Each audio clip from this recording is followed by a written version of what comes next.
Taking hyperbole, poetry is on the way. Taking hyperbole, the poetry cancel is whistling, yay. Taking hyperbole, poetry and life and death and discussion. Sometimes hyperbole, sometimes hyperbole, and cake poetry is on the way.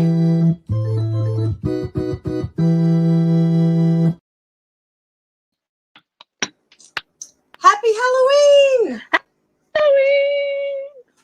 We are here today. Is goofy. Yeah, that was a good move, though. I love those special effects right there. I know. I was like, the screen went wacky. Oh well, we're cool. Yes, I should have. I just was realizing right before I thought I should have done like a spooky version of that song, but that was impossible. That would have been impossible for next year. Exactly. I'll work on it like in March because things. Yeah, I had a lot of plans too that I was like, oh, I should have done this. Like I thought of this morning. Yep. Oh, I should have done this. Oh, I should have done that. But we got a whole month. We have a whole month of Halloween. We do. Love it. So excited. Which last year I started celebrating something called the 13 Days of Halloween. So I counted down. Oh, and I think I mentioned it last time. Look, I have my calendar up because I knew I was going to want a date. The 19th. 13 Days of Halloween begin for me on the 19th. There's some math questions there that my husband has pointed out. I'm going to say it's the 19th. That's a household dispute, but I took this thing I got at Party City a few years ago that's like number of days till Halloween, and I took it out on the 30th of September, and it was like I was like, that's 32 days till Halloween, and I look it up on the internet, that's 31 days. So I'm like, I guess I'm just gonna like believe the internet. Maybe they're talking about Australia, but I'll just do what the internet. We are all now just doing what the internet tells us to do. During a leap year. Yeah, really. Come on. During a leap October. Yeah, exactly. See, numbers. People, we are women of letters, and so if you have a trigonometry question, keep going because unless you're going to write it in poetry, and we'll listen, and we will probably enjoy, but we will not answer or solve. Sorry. Yeah, that's not what we're actually here for. So, yeah, fabulous. We have a lot of things coming up. We're going to try to keep it tight because Angela has things happening that she cannot say no. She does not set good boundaries. So you're learning. Happening. I'm learning. I'm trying. I got my witch's hat on though, so I can be like, no. No, exactly. If I just wear my cemetery bride tiara around, nobody will that I say. They'll just like, let's just smile at her and back away because she's crazy. But that's you're going to be showing us later this week how to make that at specfair.com. Oh, which I should probably have specfair.com comments. Which I just saw that video last night and it is awesome. Well, thank you. It was an experiment. I'm so glad it worked out. So that is going to be fun. I'm going to try to add some songs and probably 3 songs, maybe a poem. I have like 20 minutes. So I'm going to have to like, but since a lot of my songs I do are under a minute, I expand them later. But like when I do like under a minute songs for Instagram, maybe I can just keep them to that. And then if I really going on like, well, I wrote this because of my little child praying for Mr. Spock or whatever, then I'll try not to. I'll just like hit and run with songs and then off we'll go. So. Well, something I will tell you as a surprise right now. Oh yeah. I decided not to do the live thing. I'm just gonna that morning all the links will go live, so there's not really a time limit. So it doesn't matter now like to keep it in an hour because there's no solid schedule. Because I was like, you know what? That's too difficult right now. I do it like that. I don't know how much I really like performing live. I mean, I like doing this live and stuff, but it's like with music, it's like I would not want to grab my harp right now at this moment. Maybe there may be a time when I'm like, hey, I could do that, but normally it's kind of like a strain. So I'm like, I got to really get into the mindset. I've got to really make sure I've practiced and things like that. So to do like 9 songs in a row and be like, I can't mess up any of them is like, that gets in my head. So I kind of like doing one at a time. I think that's a freedom that comes from being a non-musician, which is me. Yeah. Because this came in, and yes, I can attempt to play Spooky Skeletons.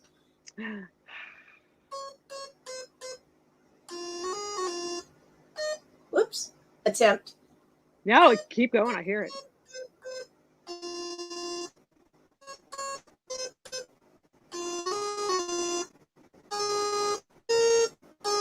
Whoops. And then.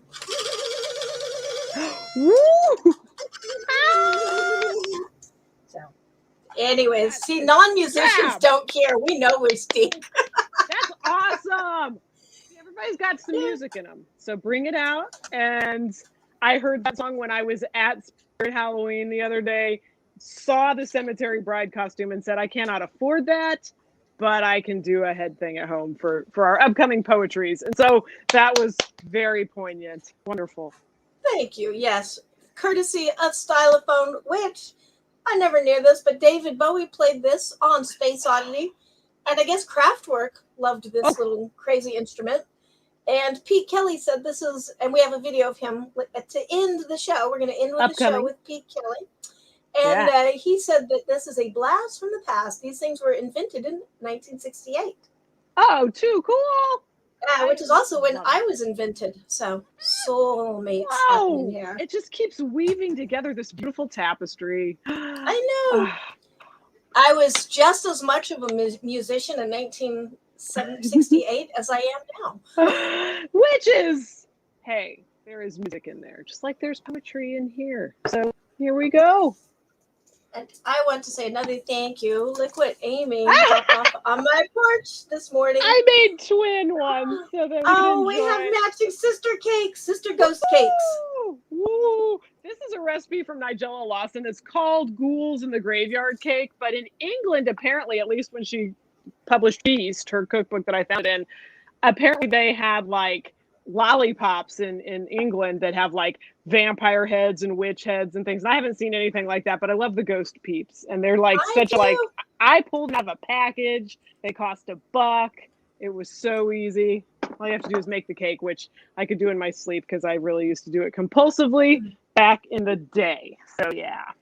Well, I like to make you have it here, guys. You know where the cake and Hyperbull comes from. Angela said, oh yeah, and I'll make these cool Okinawan donuts. I have the recipe for it. They're like super easy. I guess it's not happened. Yeah, I'll share that with you, and then you can make it. And one day I will taste them because you'll have made them.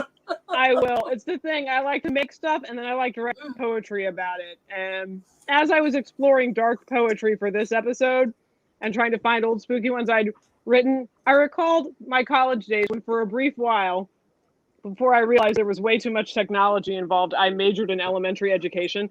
And I think the whole reason that I was drawn to that was like the way that my second grade teacher decorated the room for Halloween with all those old Beistol things that you can get now. If you go to like Beistol.com, whatever, Beistl, they were redoing the old 1920s and 1970s decorations. And I'm like, basically, when I try to write spooky anything, I'm a second grade teacher. So everybody, just open up your mind to that today for my portion. Angela is going to be shining with the dark poetry. I actually toned down on Halloween because Halloween is fun. Yeah, and good. It is like my Christmas. So yeah, I tend to not be very dark. Darkness is for Christmas and the rest of the year. You know, I like to keep it festive and happy. Oh man, I've got so many cool books. Well, I've got at least one cool book, like The Magic of Christmas. It's about how it's that dark time, like physically dark time of year. Well, it's a tradition. Excuse me while I eat cake in front of everybody. It's a tradition. I guess it. Yeah. Black icing. See, that's when I should have worn that black lipstick. Oh yeah. It's gonna happen anyways. That's right. I wore the Kat Von D Poe, which is very dark navy blue, and I put it on my eyelids. So there you go. I have a really good black lip stain that I bought, which I love. Black is just, I mean, black is my color, but not on my lips.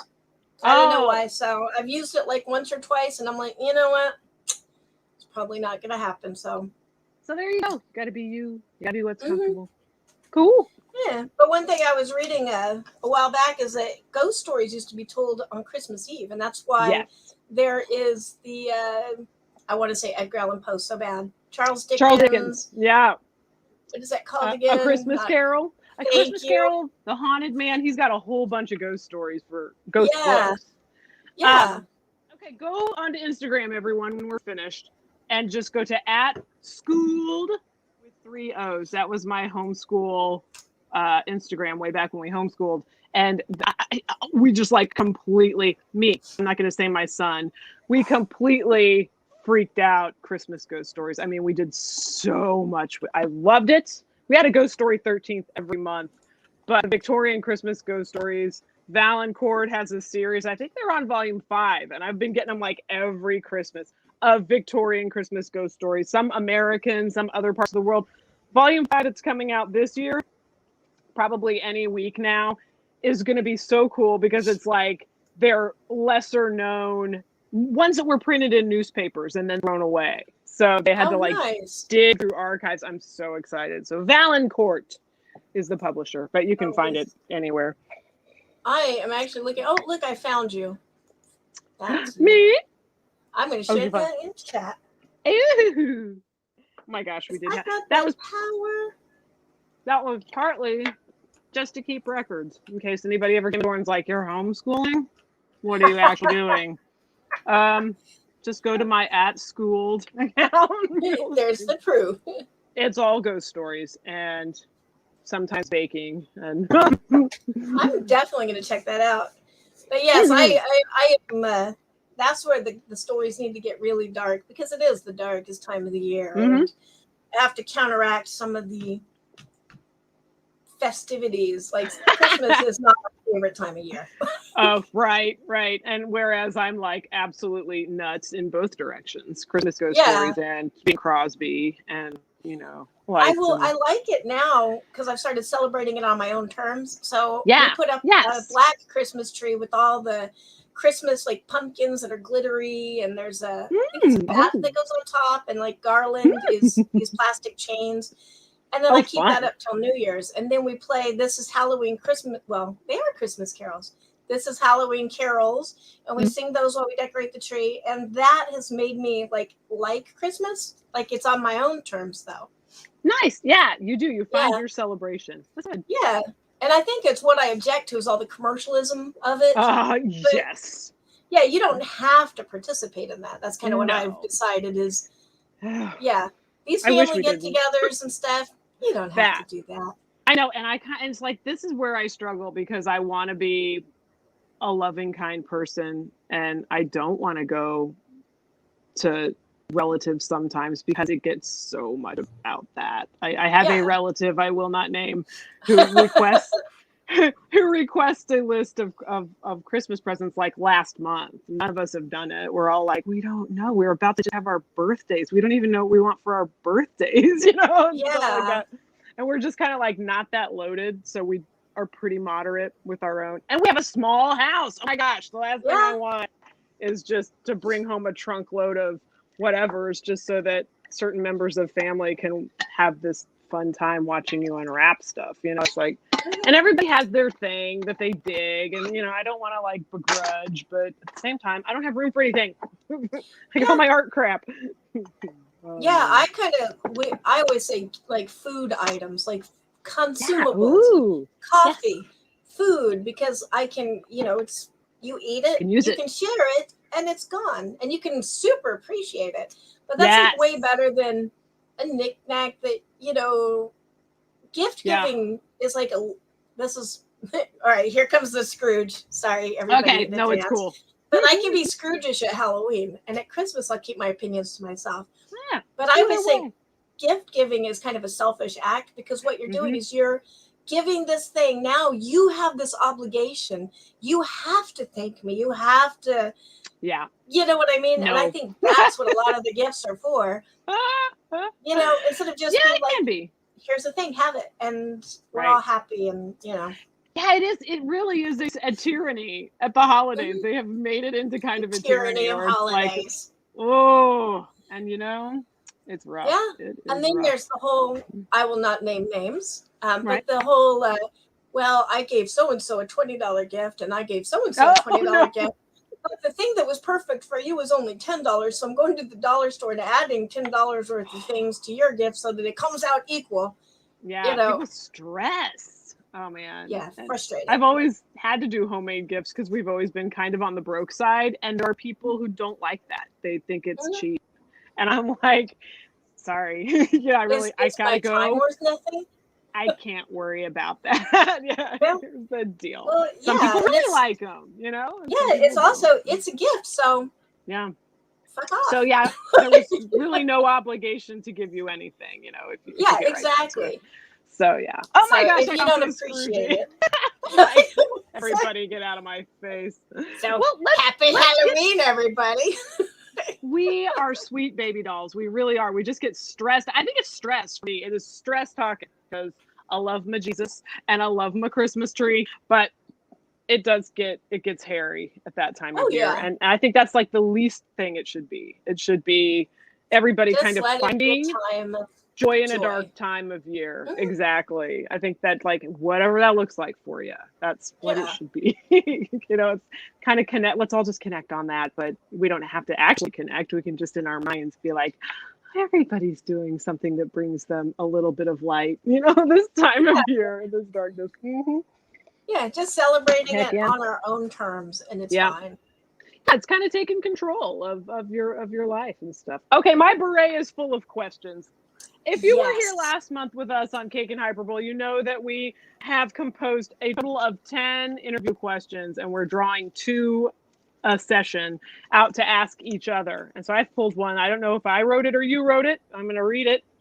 It might be that my lighting isn't great. Okay. What are some common themes behind your work, and why do you think these themes surface? Oh, good question. Hating Christmas is one. You could write a whole chapbook about hating Christmas. About like why I don't like Christmas. But no, a lot of times it's like freedom of thought, which I guess kind of goes with that. That's a strong thing for me, is just not doing things because you think you should do them because everybody else is doing them. Do things that are authentic to you, because we are all individual and authentic. And if we're all the same, then what's the point of individuality? What's the point, of anything? So that's like a strong theme, is like kind of breaking out of the mindset that we have to do this, Yep. Which you see a lot, and also, pretty much that's a big theme. And justice, like the underdog always wins. Ryan always points out that in many of my short stories, there's a little girl somewhere that winds up killing everybody. You're like, I tried to write it differently this time. I have had phases where those things showed up where I'm like, I'm going to write a story for children. And then it got real freaky and real scary. She killed everybody. Yeah, exactly. And then they were poisoned. Yeah, exactly. Yes. I'm going to ask you a question. I have my magic question book box here. Hopefully, I really want to say that I took the old questions out that I've already asked you. So if this is a repeat, feel free to say, and I will pick again.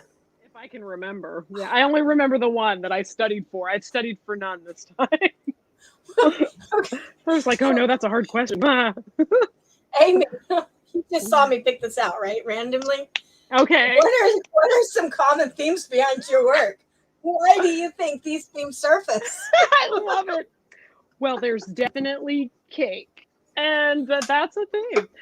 Oh my gosh, I haven't thought about this for myself. I do write about food. Oh, well, this goes back to, I guess I could fall back on this conversation I had with my husband where I was trying to decide how much to present myself as an artist. Art and poetry and music being something I've always done all along the way, but always under the mattress in private, and things until, and this really, your freedom theme resonated with like this part of my life where, like I always say, something just kept me clammed up for all those years. It would not have been my parents. My parents were very encouraging and very, like my dad was had a master's degree in English, loved to write, and my mom was like very unsure of herself, and I kind of bowled her over. She was like, I don't know how you're so creative, you know, just like flipped her out, and she loved it. And so they were very encouraging, but something in me was just like, you're not, it's like, it's time to keep quiet. And I don't know if that was just the way it was supposed to be.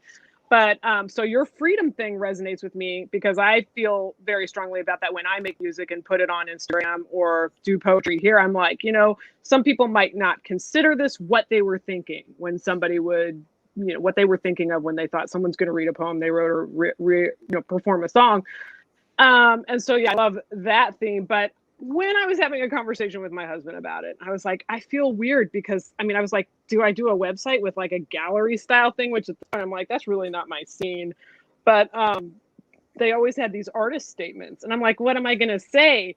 Like, I write about cute boys and food. And my husband goes, oh gosh, what did he say? He said, obscure pop cultural icons and gastronomy. It's like he made it all arty. And I was like, what a man. So should I send my bio to him?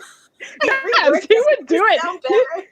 Yeah, you should, because he's actually made for that kind of writing. He has to write things for his, you know, he's a therapist, and he'll have himself, you know, he'll find himself having to write things for people in his office or for people at conferences.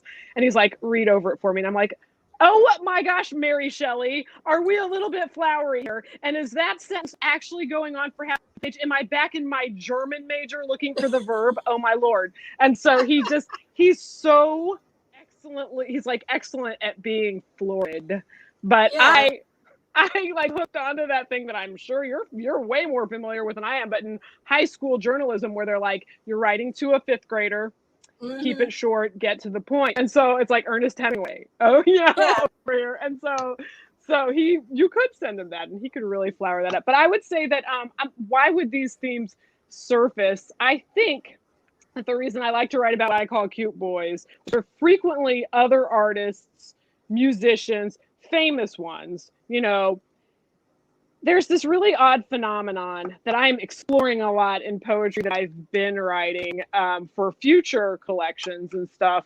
But it's that I realized at some point, because as somebody who grew up as a Christian and maintains that faith, I mean, if you've ever been to like a Bible study with the church gals, you know, nobody else is talking about cute boys. Everybody is like, you know, you can't say that because you're married now.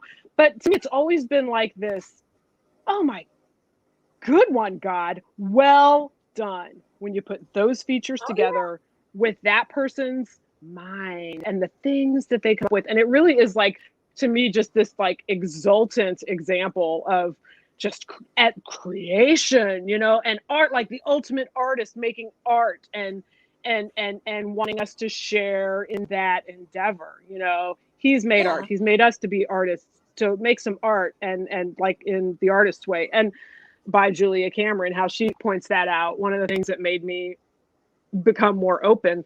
But I think it's a celebration of creation. And I have always enjoyed domestic arts, which was, I went to college in the 90s, and the gals would walk by my dorm room while I was watching like the Dick Van Dyke Show and be like, yeah, Amy, that's a funny show, but I do not like the way they present women. It's like, so, okay, let's go back to freedom, okay? If I really am free and I really am liberated, I have the by God right to make a damn cake if I want to. You know, it's like my sort of freedom in that, and I'm very grateful for the opportunities that are out there for us all, more so than there used to be, although, you know, nothing's perfect yet this side of heaven, as we say. But the point is that for me, that is like an expression of joy. And so I do also find myself writing about it because I love to read about food. When people include food details in poetry or novels or whatever, I'm riveted. And so basically I write about what I like to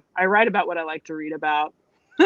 Whatever that may be. It's actually kind of what we're supposed to do.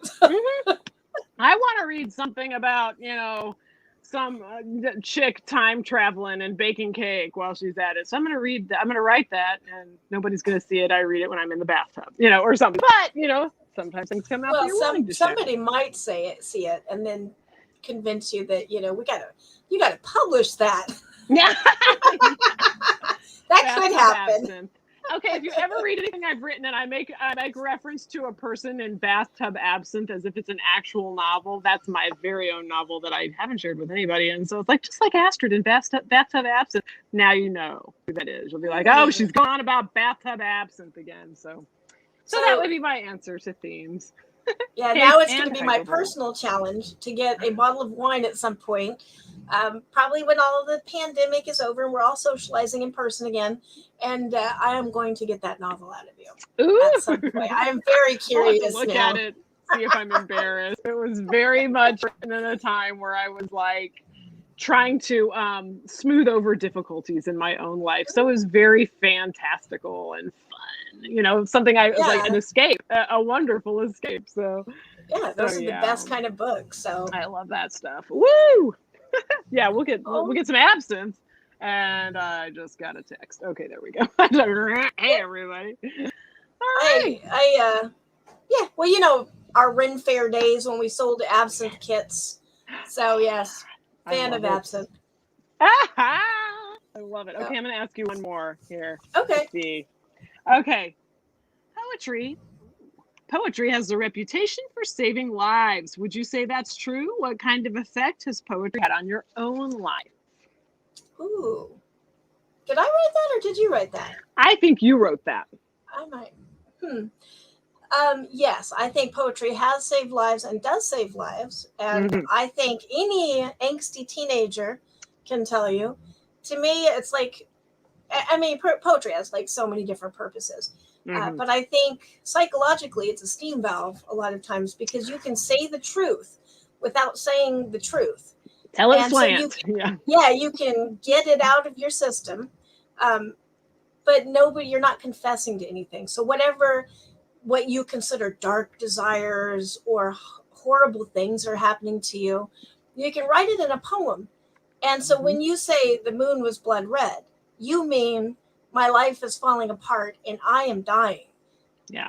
But everybody understands what you mean, but you don't have to get to the uncomfortable spot of saying my life is falling apart and I'm dying. Yeah, you're telling it from a distance. Yeah. Yeah. So I really love that. And poetry, well, I'll say specifically writing, because it actually was a short story, but poetry was so mixed in at that time. There was a time in my life, there's many dark times in my life, of course, for all of us. But at a particularly dark time when I had pretty much decided I was out and it was going to be my first suicide attempt of my adult years, it was done. Like I was determined. I had written my will. I was out of here. And for some stupid reason, I started writing it down, like how I was going to do this. I don't know why, and it turned into a comedy because I was so like, I am so stupid, kind of thing. I messed up the suicide and I wound up turning it into this joke, which at the end I was like, well, that was kind of funny. Like, yeah, I would totally wind up doing that. And yeah, and then it broke that whole mood. And then I wound up selling the story and it was kind of like this, wow, so I will say yes, poetry and writing in general. And anybody who knows me is probably going to go, oh God, she's bringing up Dumbledore again. But do you remember when Dumbledore had the pensieve and he would take the thoughts from his head and he would put them in the little cauldron and they could stay there so they're not like haunting him and continually churning and bothering him because you have so many things in your head? That's what I think of as poetry and writing. You're taking the dark things or the light things or whatever things and you're putting it down on paper. And now it exists outside of you, and you don't have to dwell on it anymore. And you can share it or not share it, but it's no longer your burden. Right. It's a burden to the paper. And the paper loves it. That's what paper is designed for computer fulfilling screens. Its destiny. Yeah. Oh, fabulous. I think that's such a great point about how you just broke the mood and you were actually feeling, determined to commit suicide, complete suicide, as they say in some circles. But it's like, that's something that my husband deals with as a therapist. He's like, if they can just understand that the feelings are often, I know there are deep and complicated incidents out there, but often they're like waves. And if you can just wait, they may pass. And other feelings, like you genuinely created humor, as you were kind of talking yourself through it and writing yourself through it. It's amazing. And I never use the word amazing. Ridiculousness of my life. It's beautiful. Beautiful ridiculousness. I just pulled a question for you. And then I think we need to share our canzonets. But I want to ask you this question first. Okay, great. I'm going to get mine ready. I am super excited about this one. Very curious. Oh, boy. Name 3 dream lives you would choose besides this one. Okay, so this one, let's see. It's really funny because I had worked through the artist's way, and poet was definitely one of my dream lives. But I always, you have to get to the point where you're like, I write poetry, so I'm a poet. But I think some of my other dream lives that I am in some ways and am not in other ways working on, I think it would be so great to be a potter, and like work at the wheel and hand build and make things that people use every day, like cups and cake stands. And it's like I have this whole repertoire in my mind, but I don't have the time or I got a pottery wheel. I don't think I have time to commit to it right now, or money. So there's that. That's one dream life. I would say a second dream life would be an herbalist. I think herbalists are so cool, and I have been in varying degrees I've incorporated herbs in my life where I grow them. I am in a course right now like an online course where I'm learning how to infuse oil with herbs, because it's like you put herbs in a jar with the oil. It's really kind of like a little more complicated because some herbs work better dried and some work better fresh, and some, are contraindicated pregnancy or whatever, things like that. So there are all these, as many flowers and herbs as there are out there, there are variations on this. But I love the idea of healing with things that, God has provided, as my faith would say it. I hate friggin' hospitals. And sometimes I feel like, okay, I've been in the hospital exactly twice. I had some tumors removed from my ovaries when I was 24, and then I had a baby. So, not bad. But I feel like I am unfairly surrounded by people who are always in the hospital. My mother was constantly in the hospital from childhood. It ended up being a mental health issue that was manifesting in physical health, and they were doing what the friggin' medical system does well. I'll tell you what the medical system does well. Trauma. Like if you've been in an accident of some kind and they could put you back together. But like when my mom was having all these physical right, exactly. Put your arm back on or whatever. It's like if like when my mom, for like my entire 1st grade to 8th grade, had to have surgeries every year to fix a botched surgery, to fix whatever mental health was manifesting as physical problems. And it wasn't until I was in 8th grade that they were like, oh, you know what? It's mental health issues, because nobody would talk about it. Nobody Band-Aid this, Band-Aid that. It sucked, and so, and now my dad, and oh my gosh, he's like, my husband is a mental health professional, so he knows what tardive dyskinesia is. I didn't know that. Tardive dyskinesia is involuntary muscle spasms. There is now a drug on the market for that, and my husband's like, the reason that they have to prescribe that is because a lot of mental health drugs make it happen. So there's a drug for the situation that is now giving you this thing that you have to take a drug for that's going to have other effects.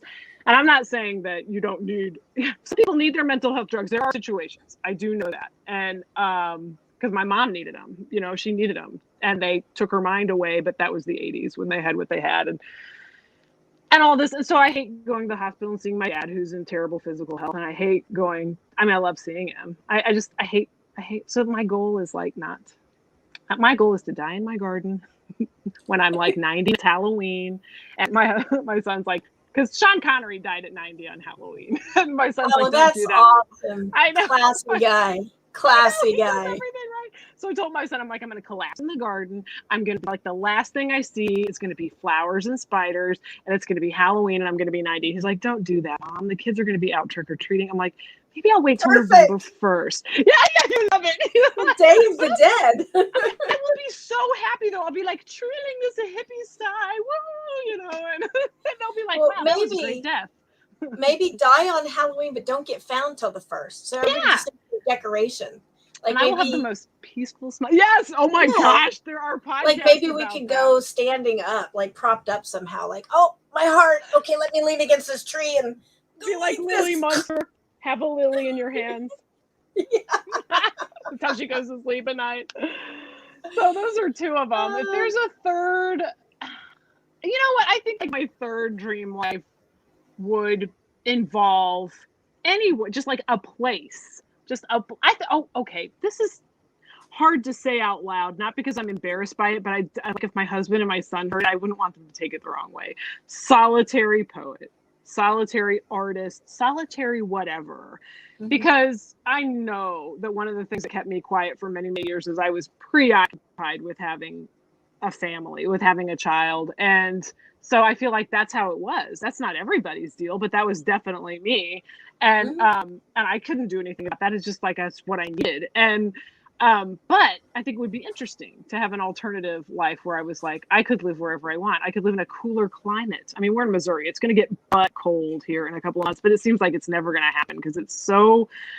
My hair is down. I really want to put my hair up right now, but I've got my cool veil on and I'm being vain. My veil is freaking hot. I know, and it's like there's a little sheen of sweat here. So I think it would be like here's what I would do. I would like all year round, well, starting about March, try to be out there in the community, doing things for the children, doing things with the people, being at fairs, whatever it is you do. And then come about this time of year, I would just like a hole up and have this winter hibernation of just deep reading and deep writing, possibly deep pottery making. I don't know. But that would be my third alternative. Oh, man. I feel bad. It's interesting that you say that about the pottery because I discovered by accident there is a pottery shop on the square. On Maple. And I was like, oh my gosh, I'm gonna take classes at some point, not like now, but we should do that together. Yeah. Yes. Then we'll actually do it. Yeah, I did ceramics before, but I've always wanted to do the free-formy, Yes. Oh yeah, I'm dying to try that. So yay! Good. Yeah. All right. I've walked by it. I've written poetry about the male torso made of clay that's in the window. It's like in my imaginary solitary life, that's my companion in the winter. I don't need anybody but my clay torso man that I knit a sweater for. We have conversations. So you've gotten deep things out of me here and now. That's so funny. I should have assumed that you knew about that place because I was like, oh my gosh. I used to walk there. I would drop my kid off at the high school at 7:15 in the morning, and then I didn't have to work when I worked at the library. I didn't have to work till 8, so I would go up to the square and like walk around and see where. And I was like, "Oh, hot dip! We have a pottery studio." That is so cool. Yeah. All right. Future plans for when the pandemic is over, which is probably spring. Yeah. Oh, I like it. And I believe it because you have these flashes. And I think this winter is designed for us to just deep dive into our work and creativity and stuff.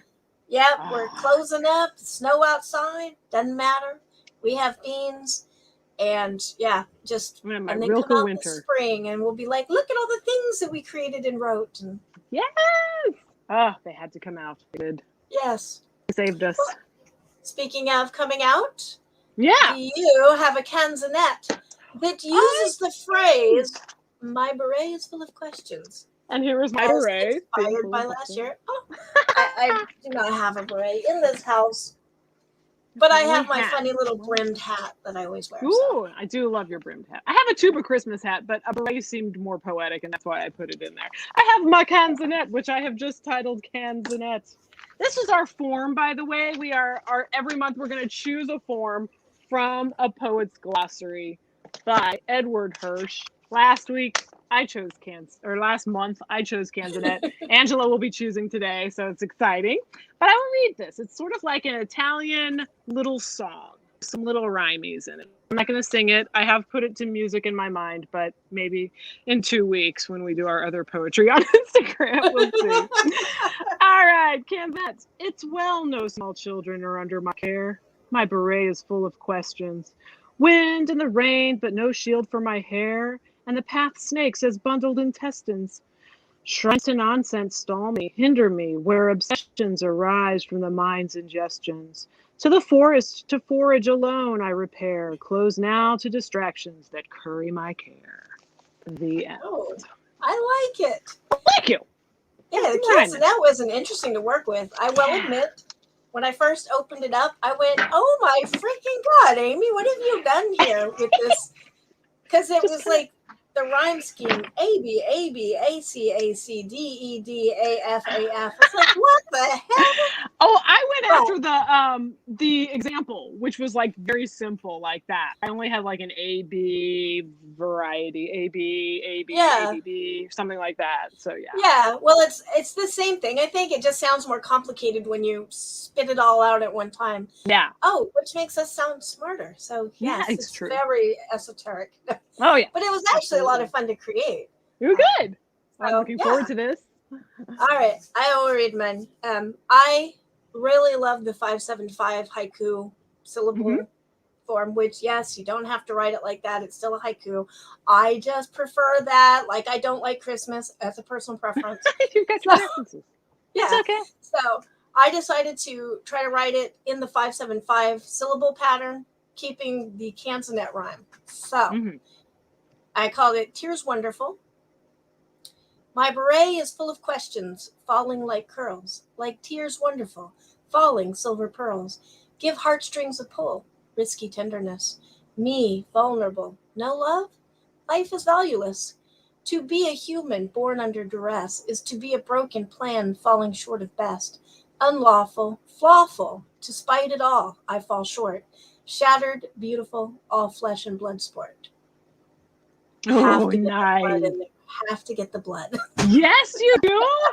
That you are the dark poet. This month I am the bass player because you. No, that was wonderful. Oh, yeah, that was super fun. Yeah, I love to explore. I love these challenges because it tosses me in directions I would not normally go. Right, doing this.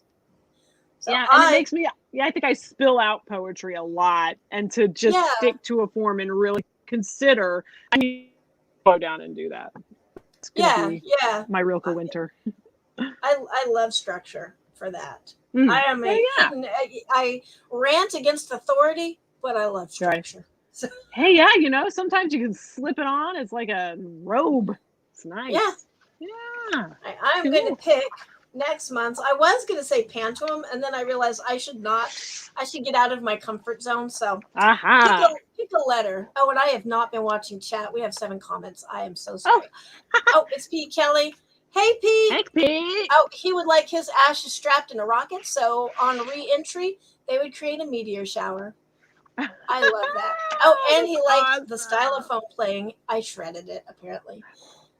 Oh, and then Maxwell says, oh, I'm really bad at comments. Maxwell Ian Gold says, except when the paper starts to talk back to you, like in Tom Riddle. Another Harry Potter reference. So, yeah, I apologize for not watching comments. I got these super cool little toys up in the top. You can see in the top right-hand corner. And I have been focused way more on what interesting dancing gifts can I put up. So, I apologize. I know, I saw those. Those are so fun. Just get a little delight. I will admit that I stink sometimes at stuff. So, but I'm going to pick the next one. Pick a letter, any letter. Any letter. Oh my gosh, my mind just goes to Q. Is there one in Q? Let's have a look. We can always try again if we need to. Q. Oh yeah, I know there are. There's like quatrains and quintains, cinquains. No, maybe not the quintains. Okay. I'm not even sure how to say this. Casida. Qasida. The term casida derives from a word meaning to aim for, to intend, It was at times employed in early Arabic poetry for any poem, more commonly for a poem with a minimum length. Sometimes that length was 10, sometimes 60, sometimes 100 or more lines, depending on the particular era and place. It began as a form of oral poetry. Oh, we're doing oral. Yeah. An ode with varied themes, eulogy, panegyric, satire. Wow, this is where everybody can make fun of my pronunciations. It is true. Hey, it sounded good. Some of which were improvised, some inherited. The meters vary. The poem establishes a rhyme word at the end of the first half line. Hemistish, yeah. Hemistish? Do you notice how I skipped over that one? I was like, first. I was like, slick. Line. Oh, yeah, that'll be Hemistish. cool.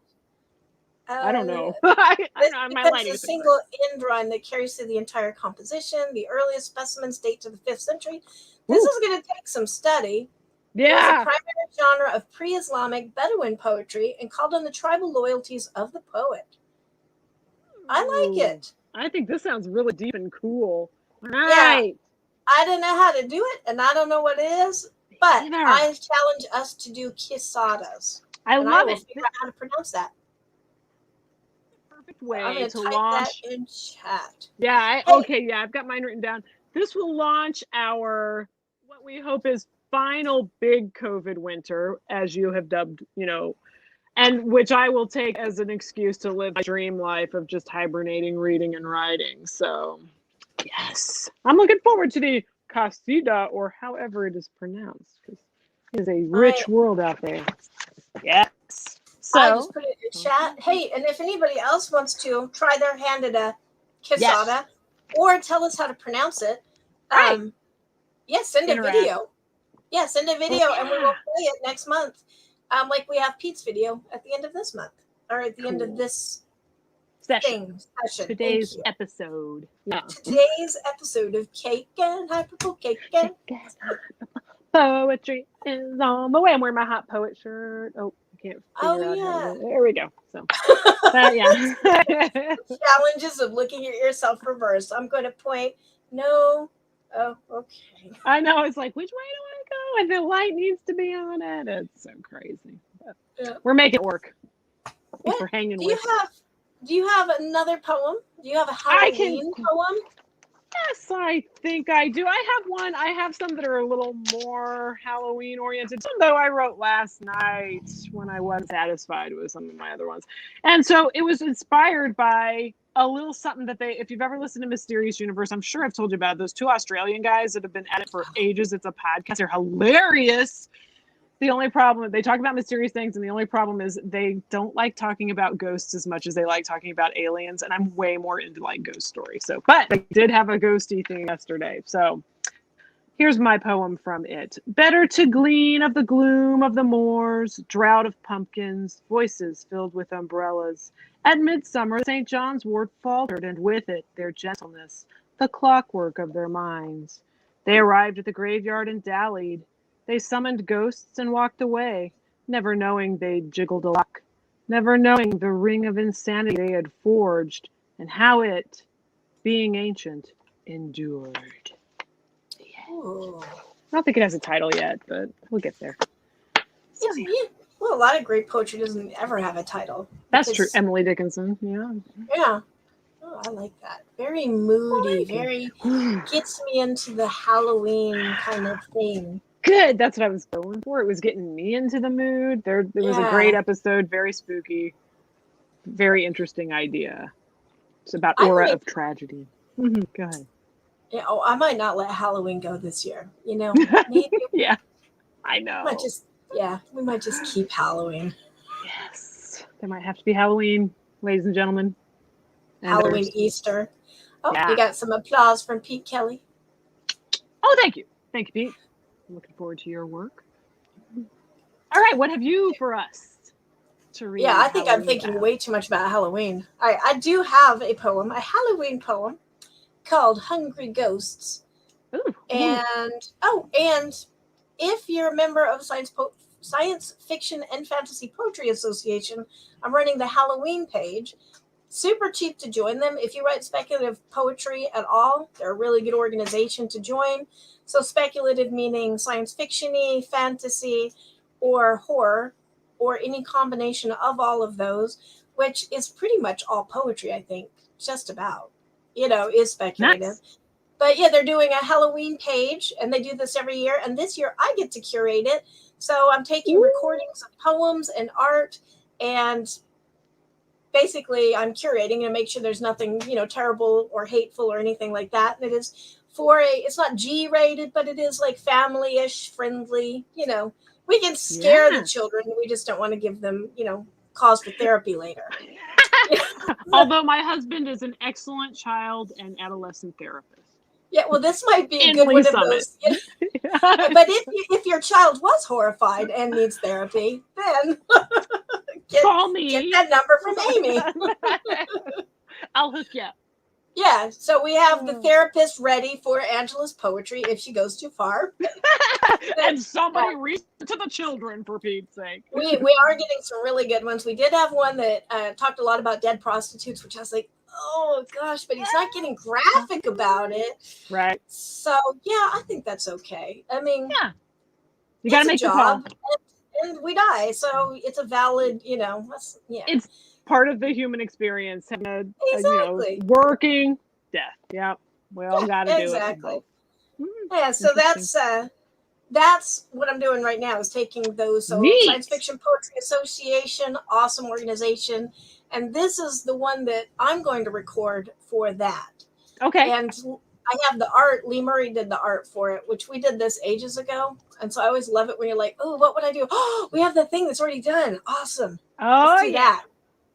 So this is called Hungry Ghosts, which is the Asian, hungry ghost is somebody who, like, if you were selfish in life, when you die, you can come back as a hungry ghost and you're just never satisfied. You're just constantly, and that's kind of like your punishment. And so this is Hungry Ghosts, about that, but also kind of like a modern American spin on it, because we kind of are hungry ghosts, physically alive, sometimes when we just can't be satisfied. But for Halloween, so it's like fun talking about candy. All right.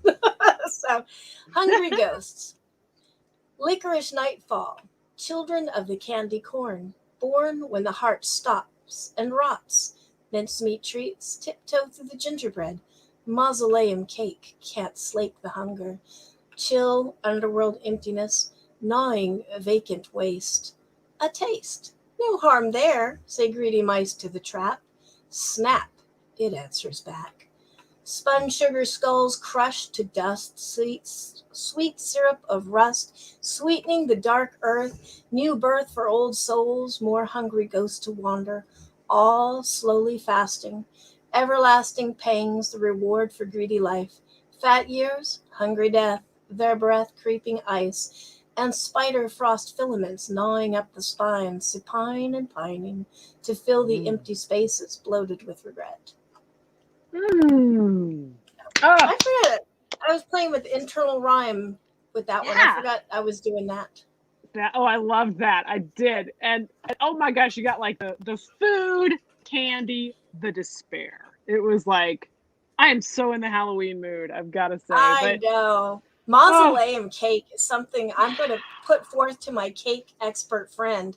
Woohoo! Mausoleum cake sounds like a recipe that needs to happen. Ladies and gentlemen, I got to write it down. Hang on. We have Mausoleum cake. We have another October poetry coming up on the third Saturday of the month, which is on Instagram. And I just want to say that if you visit @Schooled3Os, you will see so many examples of our ghost cake from this ghost cake pan I have from Nordic Ware. Not sponsored, but it is such a great cake pan. That's what I'm making for next one. I'll have to drop one off at your house as well. But maybe I'll do a mausoleum sort of coloring on there somewhere. Or, I don't know, man. What do we do? I just shared the wheels are turning. Yeah. Yes. So I saw well, not that I'm actually going to bake this. I talk about baking. Right. Never happens. Never happens. But I did see like this skull pan where you can make skulls and fill them up with fillings and stuff. That looks super cool. I have that pan, so I would never like to come over. I love spooky pans. The end. So yeah, come on, we'll make the pizza skulls or whatever they got. Oh my gosh. I was gonna make those when we first moved back, and I thought it might be too scary for my little tiny nephew, and that's why I didn't. I probably ran out of time, but I had a lot. I homeschooled, so I was home a lot. And every time we cooked, it helped my kid with his life, and so I was like, let's make those pizza skulls, because at that time my nephews would come and visit everybody's house, and I don't know if that's when COVID happened or if it was before that, and my nephew was just too little, but yes, I have that pan. So that is so funny. So that's what I need to do when I get the urge to buy like interesting baking things. I will obligate you by buying it for you, and I will give it to you, and then you're obligated now to do the whole. See if I have it. Yeah, there we go. Oh, I love it. I can't. I was telling Angela earlier that I was like, no, I'll bake. I will. This cake. I'm like, I'm going to bring you a cake on Friday, and I totally will, because like when I was about to give birth, I gave birth 10 days late, if you want to get all medical system about it, but my baby was about to be 10 pounds. So at that point you really do. Anyway, so I made cookies for the nurses, and this gal from my church was like, Amy, because, you know, there were a bunch of us young women that were going to be having babies. And she's like, Amy, that's such a bad precedent for the rest of us. We really want that time to just be like hanging out and being lazy. That's like our opportunity. I was like, I found myself in the kitchen making cookies. That is my lazy hangout time. Yeah, I know. That is it is. It's like, it's just, it's like the guy in, what was that movie that came out when we were young? Chariots of Fire. That guy saying, God made me fast, and when I run, I feel his pleasure. That's me baking. And writing poetry. But well, don't judge me. I've never seen that movie. I saw it when I was 6 years old, and I don't remember that line. Somebody told it to me again later at that same church where all the chicks were, Amy, don't make cookies for the nurses, girl. I'm like, I haven't done this before. I don't know what the rules are. So, we all have to stay at the same level. Yeah, I didn't know. It was already done at that point. Too late. Sorry, girl. Yeah. Oh, man. So, and that's what we should be pushing all of us to excel and, you know, reach new heights so we can evolve into a new species. Yeah, you know, like Wesley Crusher. Yeah. Sorry, everyone hates Wesley Crusher. Oh, I don't even know. Oh, wait, I do know who he is. Didn't he do Star Trek? Yes, apparently his character. That was the whole reason I watched Star Trek The Next Generation when I was in 8th grade, because Will Wheaton was going to be in it. And he was, you know, not beloved by everyone. And so they made him to where he like evolved beyond his human form, which I think is nice treatment. I don't know who wanted to move on, him or the series without him. I don't know.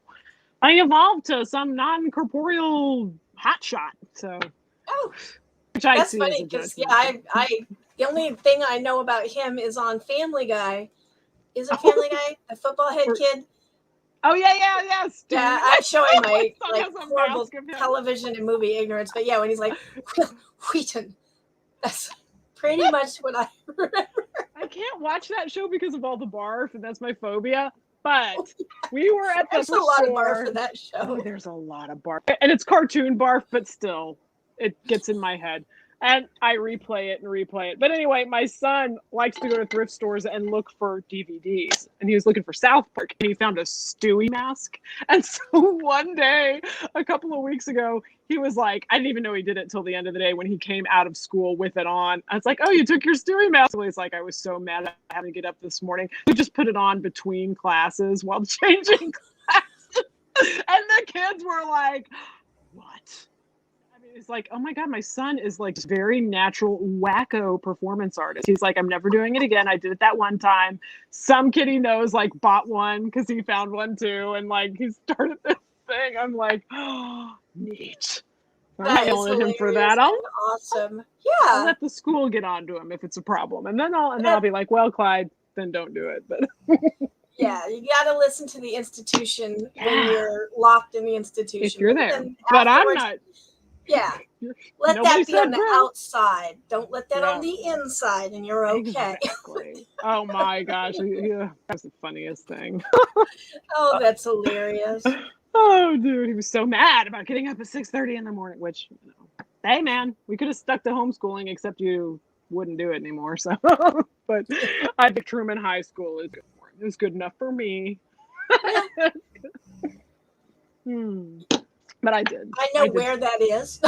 Yeah, Nolan Road. But yeah, I really did like the idea when he first started, and you were like, he doesn't have to. I'm like, I know, I love that idea, but I don't know if it's going to work for him. He doesn't know how to be motivated on his own. It's like the structure helps him. So that's just his deal. Oh yeah. No, I get that. That's why I probably like structure in poetry and writing, because otherwise I'll tangent off. Right. That's End of May, my first novella. That is one big freaking tangent. That is all that is.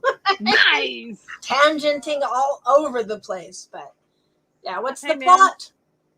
It's a tangent. Right. You know what? You can do so many creative things out there in the world. I know. I love what we do. I know. I was just railing. We were railing against Amazon, me and somebody else. And I was like, you know what? I would not be published where I am now if Amazon hadn't busted open everything. So corporate greed or not, they've busted open a lot of things and kind of leveled the playing field for everybody. Yes. So that is why the Eye of Tony Hicks is available. Yeah, exactly. Which I have a copy of. Hey. If you're into cute boys and cake, that is the book for you. So yeah, well, and I heard a rumor that you're coming out very soon with 2 more poetry books. Something like that. Yeah. Yes, I think 2. I do. Spastic and French Lipstick, and I think I'm going to go with the Electrified Corset. There is another I like that collection, Dream Trash, and I think it's called Dream Trash Breakfast Song. It's been a while since I looked at it. I don't know that I'm convinced by that one, so I might take a little more time and see if I can convince myself or change it up. We'll talk about how we do like to get in there and get our hands back into the poems that we've already written. And I was really into it at the time, and now I read it, I'm like, I think it's boring. So I think those other 2 will be the ones. So sometimes you gotta step away, look again, and be like, yeah, nah, not as such. So yeah, but that's great. I love that. Yeah, something like that. Read I don't know if you've ever done this. Have you ever just flipped through the dictionary just to find new words? So stuff like that. Yeah, all the time. Or you say something and then you go, oh, is that a word? Thank you. Yeah. Thank you.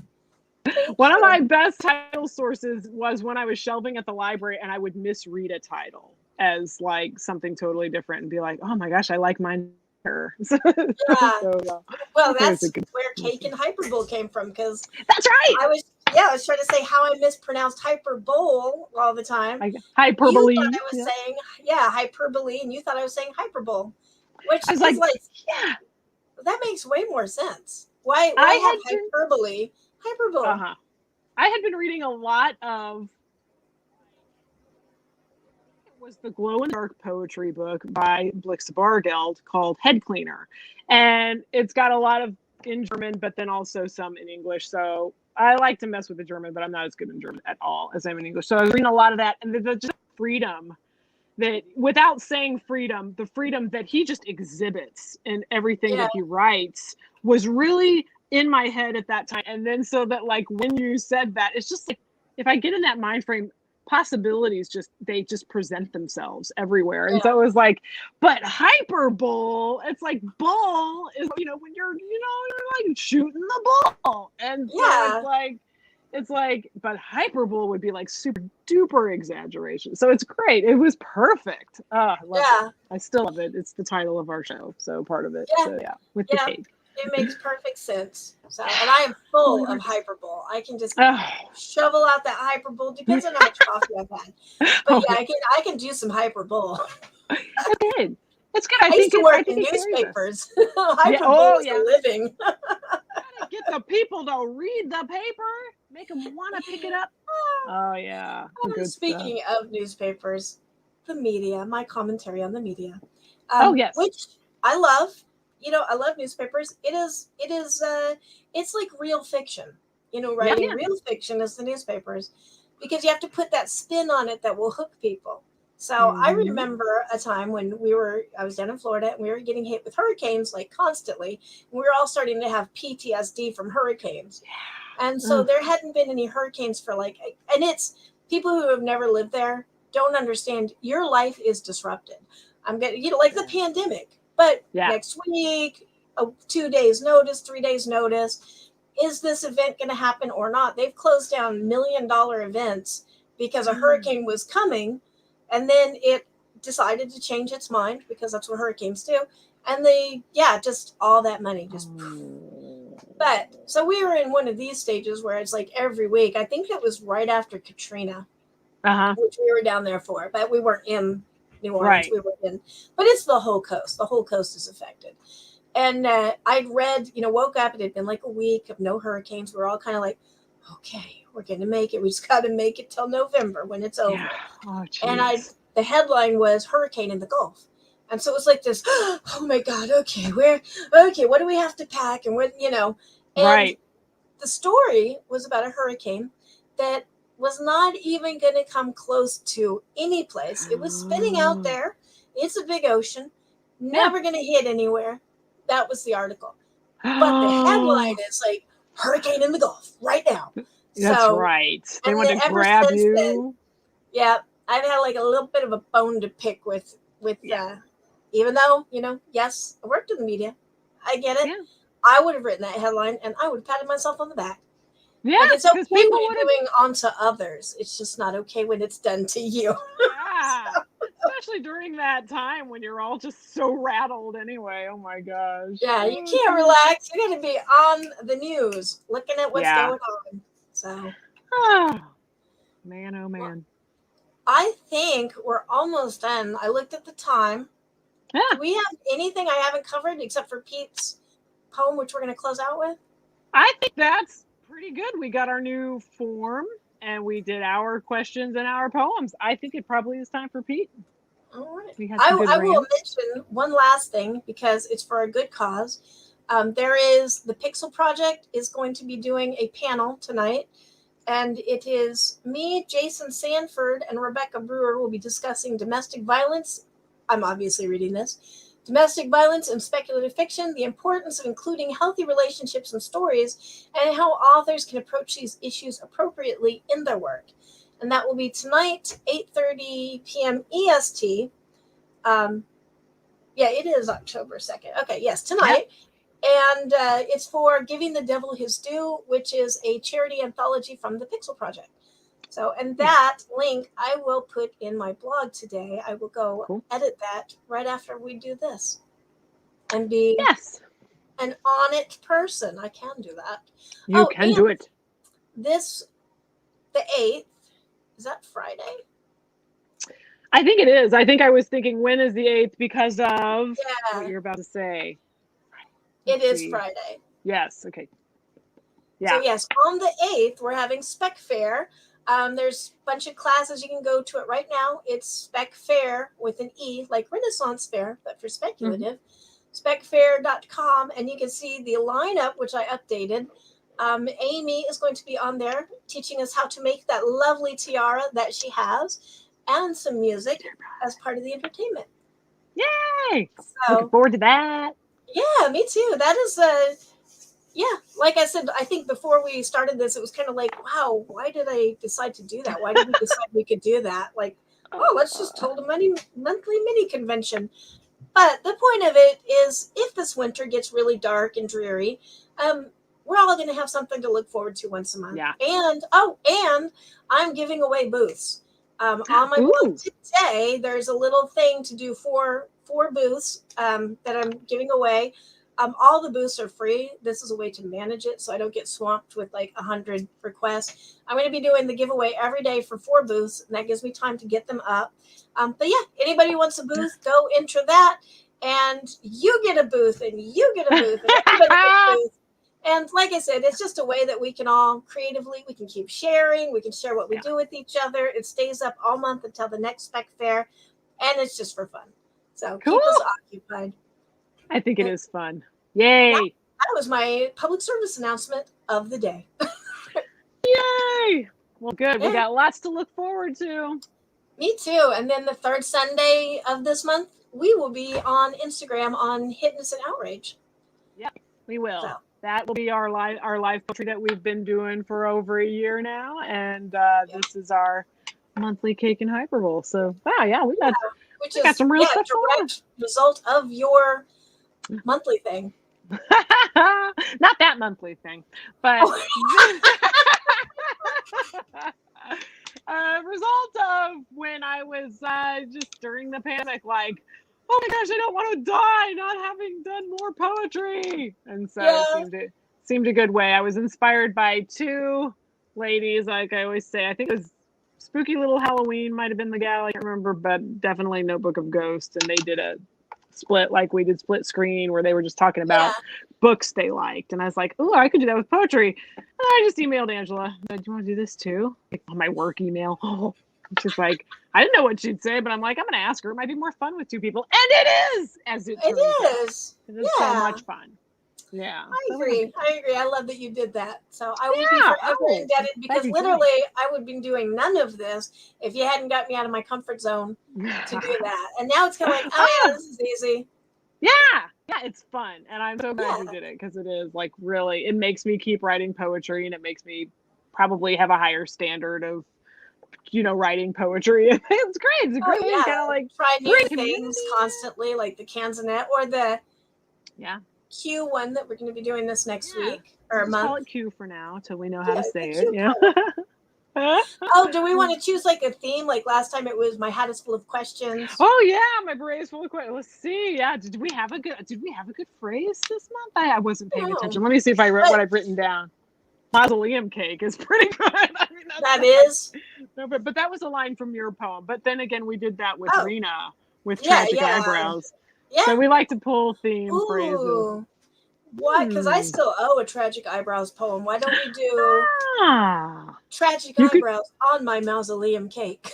Yes. Okay. Tragic eyebrows. We'll somehow like put that together with mausoleum cake plus mausoleum cake. We've got our Q poem that will fit into. Wow. We're making great challenges for ourselves. Oh, I wrote that on a different page. Now I have to write it here. Okay, QA. I write it on the pages of the poetry that I brought to read. So there we go. Nice. Ooh, I'm excited. That'll be November. Cake and Hyperbull. What will the tiara be? In chat right now. Muslim cake and tragic eyebrows. All right. Do you have anything else to share? Otherwise, I'll start up Pete and we'll let him send us on our way with his beautiful dulcet tones that are quite creepy this month. Appropriately. I'm so excited. Take it away, Pete. We'll do it. All right. I will see you, well, actually in 3 weeks, but I will see you next month as well on the next Cake and Hyperbull. Yes. All right. Bye, everybody, and have an awesome Halloween month. Happy Halloween month. A walk in the woods. Under a ceiling of oppressive cloud, the night brings out a doubtful fear.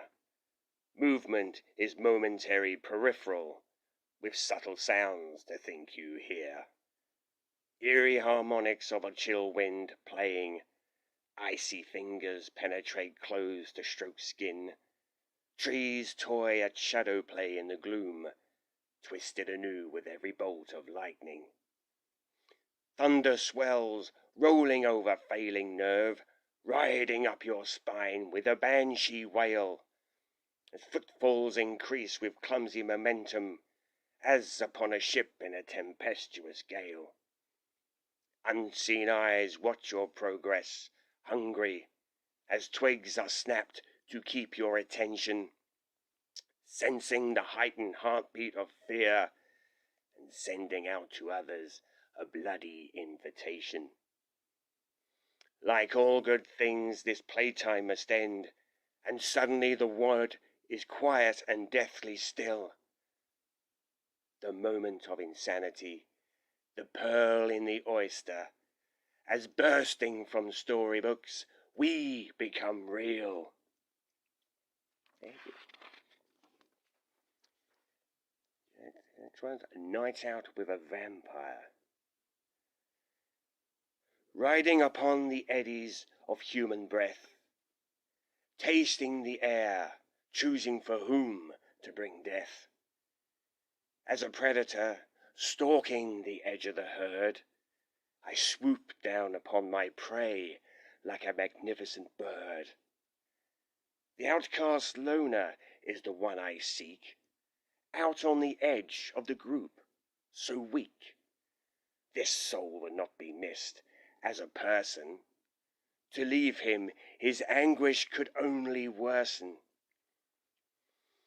For those I choose, life has passed by. For these are more willing to die. They make no move to flee, as their blood offers itself to me. For a moment they feel wanted, they'll not leave, not knowing or caring of someone to grieve. This sacrifice surely would surpass, attempting to fit in with that vacuous class. So I shall look forward to the next sunset, content, knowing I will once again feed upon those you people resent. Last one, Blood on Thoughts. From pale wispy skin flows intoxication, treasured till the last drop of life within. Savoured is the dying sigh of an angel, ending a glorious symphony of screaming. A bloody smile glints in the moonlight, eyes closed to a life of experience, breathing to circulate this soul about me, of a feeling of rejuvenating essence. I wonder upon your quiet emptiness, whether you are now at peace or no. In these anticlimactic silent moments, just myself and a corpse all alone. Thank you. Happy Halloween to come.